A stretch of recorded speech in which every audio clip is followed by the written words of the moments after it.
오늘 아침 우리에게 주시는 하나님의 말씀입니다. 마가복음 13장 1절로 13절까지 말씀 교독으로 함께 보시겠습니다. 마가복음 13장 1절입니다. 예수께서 성전에서 나가실 때에 제자 중 하나가 이르되 선생님이여 보소서 이 돌들이 어떠하며 이 건물들이 어떠하니이까. 예수께서 이르시되 내가 이 큰 건물들을 보느냐 돌 하나도 돌 위에 남지 않고 다 무너뜨려지리라 하시니라. 예수께서 감람산에서 성전을 마주대하여 앉으셨을 때에 베드로와 야고보와 요한과 안드레가 조용히 묻되 우리에게 이르소서 어느 때에 이런 일이 있겠사오며 이 모든 일이 이루어지려 할 때에 무슨 징조가 있사오리까. 예수께서 이르시되 너희가 사람의 미혹을 받지 않도록 주의하라. 많은 사람이 내 이름으로 와서 이르되 내가 그라하여 많은 사람을 미혹하리라. 난리와 난리의 소문이 들릴 때에 두려워하지 말라. 이런 일이 있어야 하되 아직 끝은 아니니라. 민족이 민족을, 나라가 나라를 대적하여 일어나겠고 곳곳에 지진이 있으며 기근이 있으리니 이는 재난의 시작이니라. 너희는 스스로 조심하라. 사람들이 너희를 공회에 넘겨주겠고 너희를 회당에서 매질하겠으며 나로 말미암아 너희가 권력자들과 임금들 앞에 서리니 이는 그들에게 증거가 되려 함이라. 또 복음이 먼저 만국에 전파되어야 할 것이니라. 사람들이 너희를 끌어다가 넘겨줄 때에 무슨 말을 할까 미리 염려하지 말고 무슨 일이든지 그때에 너희에게 주시는 그 말을 하라. 말하는 이는 너희가 아니요 성령이시니라. 형제가 형제를, 아버지가 자식을 죽는 데에 내주며 자식들이 부모를 대적하여 죽게 하리라. 같이 읽습니다.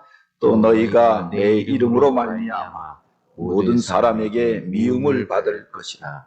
끝까지 견디는 자는 구원을 받으리라. 아멘. 사순절기를 지나면서 마가복음 말씀을 우리가 매일마다 함께 묵상하고 또 그 뜻을 우리가 생각하며 또 하루를 살게 되어집니다. 특별히 11장부터는 예수님 생애의 마지막 주간에 있었던 그 고난주간에 있었던 일들, 그때 전하여 주셨던 말씀을 기록하고 있지요.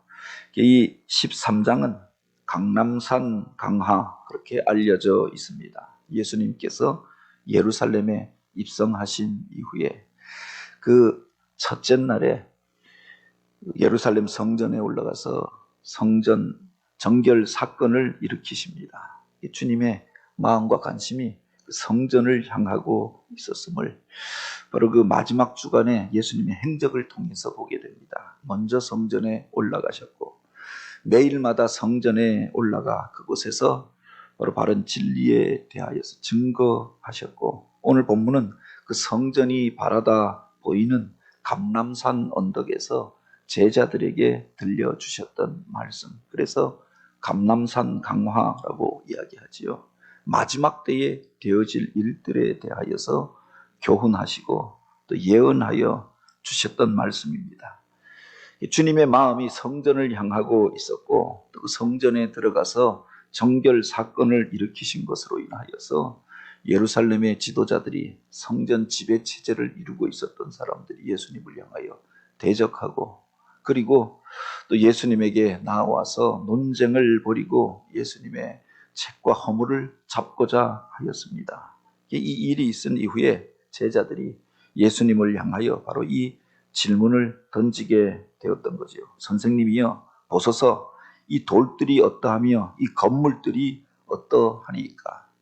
이스라엘 사람들은 당시에 예루살렘의 그 거대한 성전을 자랑스럽게 여겼고 그 먼 곳에서도 빛나는 모습으로 그렇게 바라다 보여지는 그 성전에 대하여서 우러러 보며 메시아가 오시면 그 성전에서 많은 사람을 다스리게 될 것이다 라고 생각하였습니다. 그런데 그들 안에 미묘한 감정이 있었던 것이 이 성전을 화려하게 짓고 증축한 사람이 누구였느냐.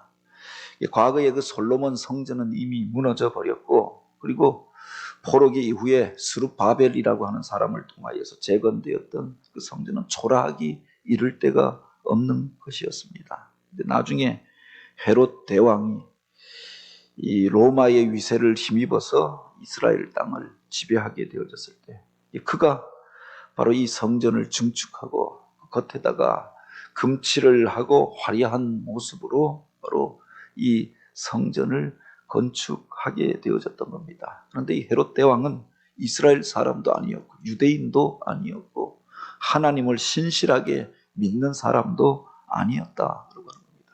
과거보다 성전이 화려해지고 또 그래서 자부심을 가질 만큼 우뚝 세워졌습니다. 그런데 그 성전을 불신자가 세웠다고 하는 것, 이방인 군주에 의하여서 세워진 그 성전에 대하여서 복잡 미묘한 감정이 있었던 거죠. 그래도 성전이 그 웅장한 모습으로 세워져 있는 것, 화려한 모습으로 세워져 있는 것, 이것이 어찌 보면 보기도 좋고 그렇게 그것에 올라가는 것이 가슴 뿌듯한 경험이 되어지기도 하였는데, 마음속에 그렇게 믿지 않는 사람에 의하여서, 불신자에 의하여서, 세상 군주에 의하여서 세워진 이 성전을 어떻게 생각해야 하는가, 마음속에 이런저런 미묘한 감정들이 유대인들 안에 있었다고 하는 겁니다. 예수님께서 바로 그 성전을 향하여 올라가셨습니다. 그런데 그 성전을 향하여서 내가 이 성전을 무너뜨릴 것이다 라고 말씀하시고 새로운 성전을 사흘 만에 짓게 될 것을 예언하십니다. 이 말씀이 대체 무엇을 의미하는 것인가? 예수님을 향하여 이 건물을 어떻게 보십니까? 그 화려한 대리석으로 지어진 그 돌들을 어떻게 보십니까? 성전에 대한 견해를 주님 앞에 묻게 되어졌던 거지요. 그런데 예수님께서 그들을 향하여 바로 이 말씀을 하십니다. 내가 이 건물들을 보느냐? 돌 하나도 돌 위에 남지 않고 다 무너뜨려지리라. 이 성전이 무너지게 될 것에 대하여 예고하셨던 겁니다. 사람들의 손으로 지어진 성전, 세상 권세자의 힘으로 자기를 자랑하기 위하여, 자기 권세를 나타나기 위하여 만들어진 성전은 결국은 사람들에 의하여 무너지게 될 것을 경고하셨던 말씀이죠. 참된 성전은 그 건물이 아니라 바로 다른 데 있음을 말하고 있고, 많은 성도들이 나와서 만민이 기도하는 집이요, 만민이 하나님을 예배하는 그 성전은 바로 주님께서 관심 가지고 보고자 하였던 그 성전은 다른 데 있음을 우리에게 말씀하여 주신 구절이 아닙니까? 그 뒤에 이어지는 이 말씀들은 바로 앞으로 되어질 일들에 대하여서 예수님이 예고하신 장면입니다. 예수님이 이렇게 말씀하시니 바로 그 감람산에 올라서 성전을 마주하여 보고 앉았을 때 베드로와 야고보와 요한과 안드레가 조용히 이것을 묻게 되었다라고 하는 겁니다. 우리에게 이르소서 어느 때에 이런 일들이 있겠사오며 이 모든 일이 이루어지려 할 때 무슨 징조가 있사오리까? 이 성전이 무너지게 될 것을 말씀하셨습니다. 그리고 하나님의 권능으로 성전이 하나님이 기뻐하시는 전이 다시금 세워지리라. 그 전이 대체 언제 그런 일들이 일어나게 될 것이고 그때에 일어날 징조는 어떤 것입니까? 이것을 주님 앞에 묻게 되었던 거죠. 주님께서 앞으로 되어질 일들에 대하여 말씀하십니다. 이것은 두 가지 의미를, 중의적인 의미를 가지고 있습니다. 하나는 바로 당시에 그들 앞에 눈앞에 보여지던 예루살렘 성전이 어떻게 무너지게 될 것인가. 예수님 이후에 바로 AD 70년경에 있을 유대 전쟁에 대한 예언의 말씀으로 1차적으로 해석할 수 있는 겁니다. 실제로 AD 70년에 젤로 땅에 의하여서, 그 뒤에 보면 이스라엘 백성들이 예수님이 아니라 바라바의 노선을 선택하게 되어집니다. 젤로 땅을 선택하고 그들을 따르게 되어집니다. 급진적인 그 정치 세력이 바로 권세를 잡게 되어지고 많은 사람들이 그들을 추종하면서 로마에 대항하는 혁명 운동이 일어납니다. 그래서 로마 군대를 쫓아내고 실제로 3년여에 걸쳐서 자치가 이루어지게 되어지죠. 다윗 시대의 영광이 재현되었다고 생각하고 그들은 화려한 시대가 이제 외세에 의하여서 굴복하지 아니하는 그런 시대가 되어졌다고 생각하였습니다. 그런데 그곳에서 밀려나고 쫓겨갔던 로마 군대가 이제 대오를 정비하여서 가장 강력한 군대를 동원하여서 디도 장군의 디벨리우스라고 하는 그 이후에 이를 계기로 하여서 로마의 황제가 되어졌던 바로 제8군단의 그 장수를 위시하여서 최정예 군대가 바로 이 반란을 진압하기 위해서 투입되어지고 3년여에 걸친 전쟁을 통하여서 예루살렘은 초토화되어지고 돌 위에 돌 하나 남겨지지 아니하고 성전으로 피하였던 사람도 죽임을 당하고 그리고 다시금 그 팔레스틴 땅에 이스라엘 사람들이 살지 못하게 되고 세계로 뿔뿔이 흩어지게 되어지는 이런 비참한 일들이 벌어지게 됩니다. 예수님께서 앞으로 되어질 일들을 바라보시면서 바로 이 일들에 대하여 예고하였던 구절로 받아들일 수 있는 거죠. 실제로 예수님께서 예루살렘에 입성하시기 전에 예루살렘 성을 바라보시며 통곡하며 우셨다라고 했습니다. 앞으로 되어질 일들을 아셨던 것도 아닙니까? 그래서 주님께서 울면서 그 성을 위하여 그 백성들을 위하여 통곡하고 울며 기도하셨던 거죠. 이것을 제자들에게 말씀하신 것으로 우리가 해석할 수 있습니다. 그런데 그 일은 그 당시에 있었던 사건만을 의미하는 것이 아니라 마지막 때에 일어날 일들에 대한 예표가 되어진다라고 합니다. 성경이 의미가 있는 것은 과거에 있었던 일들에 대한 기록만이 아니라 이 사건이 마지막 때에 일어날 일들에 대한 예고편이 되어지기 때문에 오늘 우리에게 의미가 있는 거죠. 이 마지막 때를 살아가는 성도들이 그러므로 참으로 주의해야 할 것들이 무엇인가, 그리고 준비해야 할 것들이 무엇인가, 이것을 또한 가르쳐주는 말씀이기도 하다라고 하는 겁니다. 여기 보면 주님께서 그렇게 말씀하십니다. 예수께서 이르시되 너희가 사람의 미혹을 받지 않도록 주의하라. 많은 사람이 내 이름으로 와서 이르되 내가 그라하여 많은 사람을 미혹하리라 하였습니다. 마지막 때가 되어지면 먼저 미혹하는 일들이 있을 것이다. 예수님 당시에도 실제로 많은 미혹의 사건들이 있었다라고 하였습니다. 예수님 당시에 우리가 아는 것처럼 여러 정치 정파가 있었습니다. 바리새인과 사두개인이 있었고 또한 젤롯당과 또한 SNF파, 성경에는 등장하지 아니하는 쿰남 공동체라고 하는 것들도 있었습니다.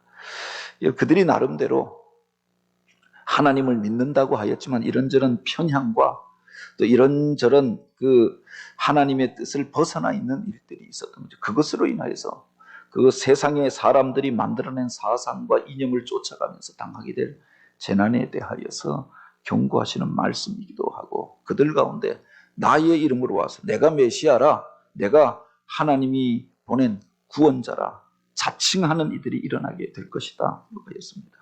실제로 당시에 유대인 역사학자였던 요세푸스의 기록에 의하면은 AD 70년경에 예루살렘의 멸망을 전후하여서 스스로를 메시아로 자처하는 이들이 유대 땅에 29명이나 일어났다라고 이야기하지요. 갈릴리에서 일어났던 유다라고 하는 사람, 또 시몬이라고 하는 마술사가 일어나서 사람들을 미혹하는 일들을 행하였고, 수많은 사람들이 세상이 어수선하여지니까 그들이 메시아인 줄 알고 쫓아갔다. 이 땅 가운데에도 오늘날 얼마나 많은 미혹하는 무리들이 일어나고 있습니까? 신천지 장막 성전이라고 하는 것, 하나님의 교회, JMS, 그 이전에 일어났던 문선명의 통일교, 박태선의 천부교, 수많은 이단의 무리들이 이 땅 가운데서 일어났지요. 10여 년 전에 이 땅에서 자기가 하나님이라고 자처하는 이가 4명이다, 5명이다 라고 이야기하였고, 자기가 재림 예수라고 자처하는 이가 40명이다, 50명이다 라고 이야기하였습니다. 그런데 그들을 쫓아가는 무리들이 있다라고 하는 겁니다.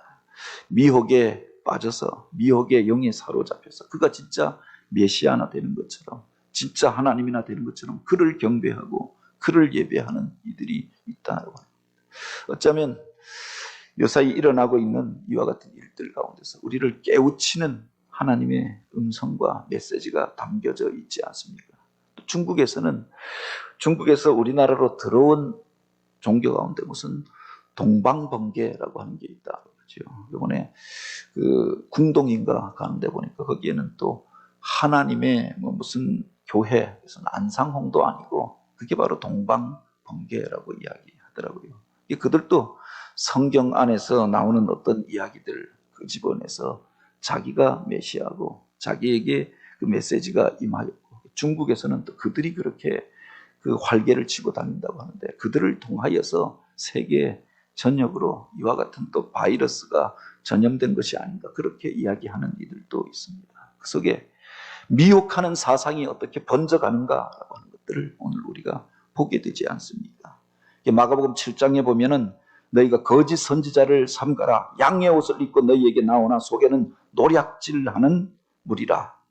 그 열매로 그가 누구인지 알지니 가시나무에서 포도를 엉겅퀴로 무화과를 따겠느냐. 물론 그 속에 무엇이 들어있는지 우리가 다 알 수가 없지요. 신천지에 빠진 사람들을 보면 가서 보니까 그들이 천사같이 그렇게 대해 주더라. 교회 가면은 나이 든 어른들이 책망하고 혼내고 서로 양보하는 경우가 없고, 교회 가면 이렇게 저렇게 싸우고 냉랭하기 그지가 없는데 신천지에 가봤더니 나를 그렇게 존대히 여겨주고 그 사람들은 그렇게 천사처럼 행동하더라. 진리는 모르겠고 가서 보니까 그래서 나는 교회보다 거기가 더 좋다 이렇게 이야기하는 이들이 있는 겁니다. 겉으로는 양의 그 옷을 입고 와서 그 속에는 사실은 그 영혼을 노략질하고 그의 재물을 노리고 또 그의 영혼을 삼키는 악한 것들이 담겨져 있지만 겉은 이와 같이 포장하고 광명의 천사처럼 행동하는 경우가 얼마나 많으십니까? 껍데기만 보고 쫓아가다 보면 미혹에 빠지게 되는 거지요.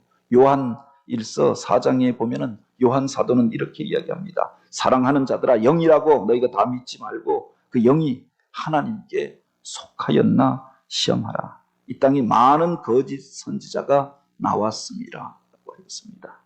마지막 때가 되어져서 많은 이단들이 일어남을 보면서 바로 오늘 우리가 바른 믿음을 지키고 말씀에 근거한 신앙을 지켜가는 게 필요하지 않습니까?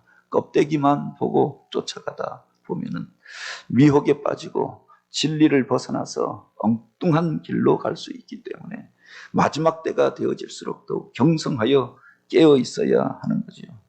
또 하나 그렇게 말씀하십니다. 난리와 난리의 소문이 들려올 때 너희가 두려워하지 말라. 이런 일이 있어야 하되 아직 끝은 아니니라. 요사이 그야말로 난리와 난리의 소문들이 들려져 오는 것 아닙니까?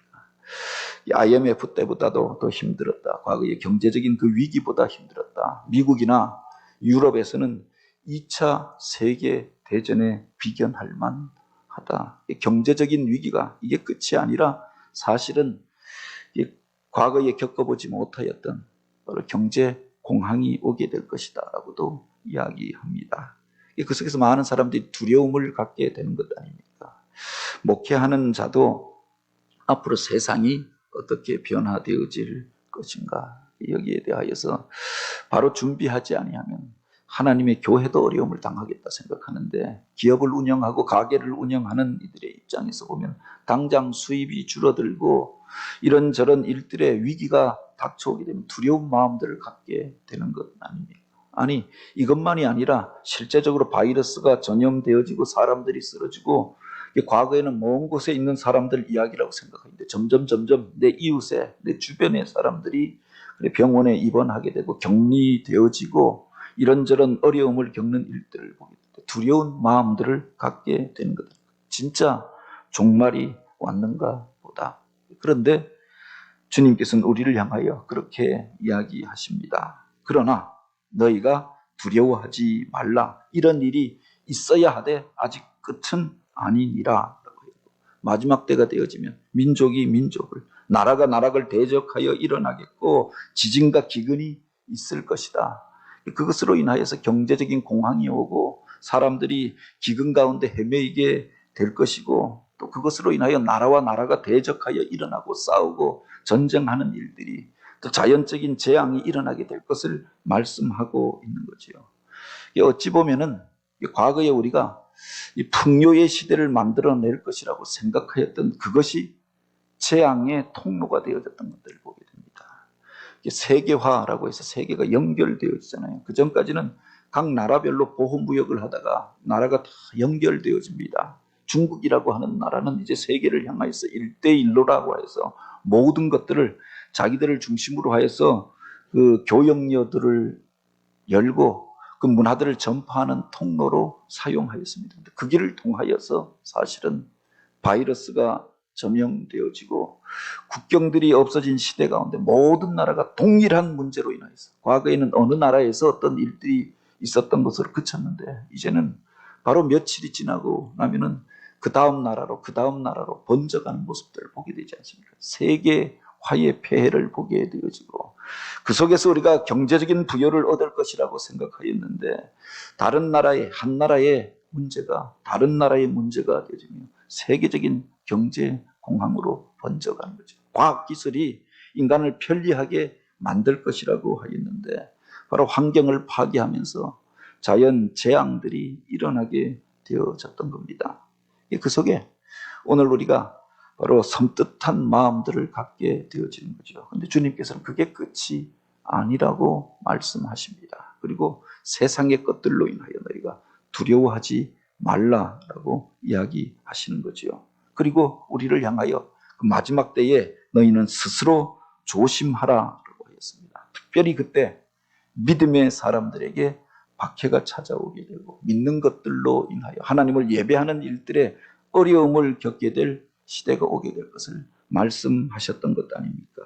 믿음으로 인하여서 사람들이 너희를 공회에 넘어주겠고 너희가 회당에서 매질을 당하게 될 것이고 권력자와 임금들 앞에 서게 되리니라고 하였습니다. 이제는 종교의 자유가 왔고 모두가 하나님 앞에 나와 예배하는 데 제한이 없어진 시대가 되어졌다. 자유로운 세상이 되어졌다고 하지만 이런 일들이 계기가 되어져서 예배하는 것들이 손가락질 당하는 일들이 되어지고 예배한 것으로 인하여서 재판정에 끌려갈 일들도 벌어지게 되었던 것입니다. 요사이는 우리나라만이 아니라 기독교 국가라고 하는 무슨 미국에서 예배 드리지 말라라고 했는데 예배 드렸다라고 하는 것으로 목사가 벌금을 얼마씩 받게 되고 교회에 벌금이 내려지게 되고 유럽에서도 예배를 다 폐하였다라고 이야기하고, 우리가 보기에 오히려 우리나라가 좀 더 자유로운 것 같고 우리나라가 좀 더 이런 것들이 보장된 것이 아닌가. 과거에 선망해 마지 않던 나라들에게서도 일어나는 일들을 바라보면서 안타까움을 갖게 되는 것 아닙니까? 마지막 때에 이런 일들이 있을 것이다 라고 했습니다. 이게 끝이 아닐 수도 있지요. 상황이 더 심각해지면은 바로 우리들 가운데도 그런 일들이 벌어질 수 있는 것 아닙니까? 세계가 다 이제 모든 일거수일투족이 그렇게 통제되어지는 사회가 되어지고 사람의 생각과 사상까지도 통제하는 세상이 오는 것이 아닌가.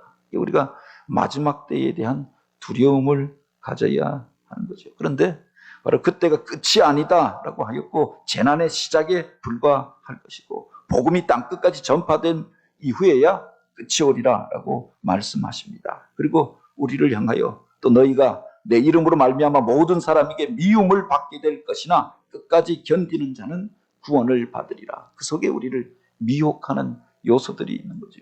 믿음의 자리를 떠나게 하고 우리들 안에서 예배의 단을 무너뜨려 버리고 그렇게 재난과 재앙의 일들로 인해서 사람들이 두려움 가운데 그렇게 사로잡히게 될 그때가 오게 될 것인데 그것을 견디고 통과한 자들이 구원을 얻게 되리라고 하였습니다. 예수님 당시에 바로 이와 같은 일들이 사실은 먼저 있었고 재난의 일들이 있었고 미혹하는 사건들이 있었고 또 그 이후에 전쟁이 일어나서 많은 사람들이 어려움을 겪고 흩어지게 되어졌고 믿는 자들이 그것 때문에 끌려가고 고난당하는 일들이 있었습니다. 그런데 그 고난을 통하여서 사실은 유대인들이 세상으로 흩어지게 되어지잖아요. 유대인들만 흩어진 게 아니라 믿음의 사람들, 기독교인들이 흩어지면서 그들을 통해서 세계 복음화가 일어나게 되어졌던 거죠. 그래서 그들을 가리켜 디아스포라라고 하는데 흩어진 거룩한 씨앗이라고 이야기하는 거잖아요. 그 고난 속에도 하나님의 주시는 뜻이 있다라고 하는 거죠. 마지막 때에 바로 이런 일들이 있을 것인데 그 속에 우리를 연단하시고 또한 우리를 시험하실 뿐만 아니라 우리들을 통해서 이루고자 하시는 하나님의 뜻이 담겨져 있는 줄 믿으시기 바랍니다. 너희가 내 이름으로 말미암아 모든 사람 가운데 미움을 받을 것이나 끝까지 견디는 자는 구원을 얻으리라 라고 했습니다. 믿음으로 이 어려움의 과정들을 견디고 이길 뿐만 아니라 세상을 향한 두려움이 아니라 미혹에 빠지는 신앙이 아니라 말씀에 근거한 신앙, 담대함으로 그 속에서 하나님의 부르심 앞에 응답함으로 사명을 이루어가는 교회, 그런 성도들이 되어지길 주님의 이름으로 축복합니다.